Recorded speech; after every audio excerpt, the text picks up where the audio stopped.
بسم الله الرحمن الرحیم. السلام علیکم. ستاسو روډ فرید خان ستاسو په خدمت کې بیا یو ځل حاضر شوی دی.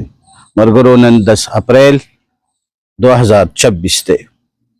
سبا د هفتې ورځ ده، انشاءالله 11 اپریل 2026 یو عظیم الشان نه جلسه د ختم نبوت په پېښور کې منتخب شوې ده.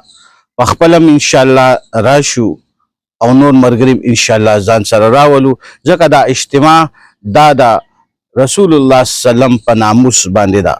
دا زما ستا د هر امتی دپاره دا اجتماع ډیره لازمي ده. اجتماع موږ ته به د رسول الله صلی الله علیه وسلم په ناموس، د رسول الله صلی الله علیه وسلم په عقیدې، د رسول الله صلی الله علیه وسلم په دغه باندې خبرې کوي. زموږ علماء کرام برازي او انشاءالله د ختم نبوت په باره کې به موږ ته خبرې او اترې کوي. دا د موږ باندې الله پاک ډېر غټ احسان دی چې دا عظیم شانه جلسه زموږ په پېښور په ټونتري کې منتخب شوه. سبا انشاءالله 11 اپریل به روز هفته حیات آباد ټول پلازې سره نږدې انشاءالله دا جلسه دا به مونږ او تاسو کامیابوي. په خپله انشاءالله راشو.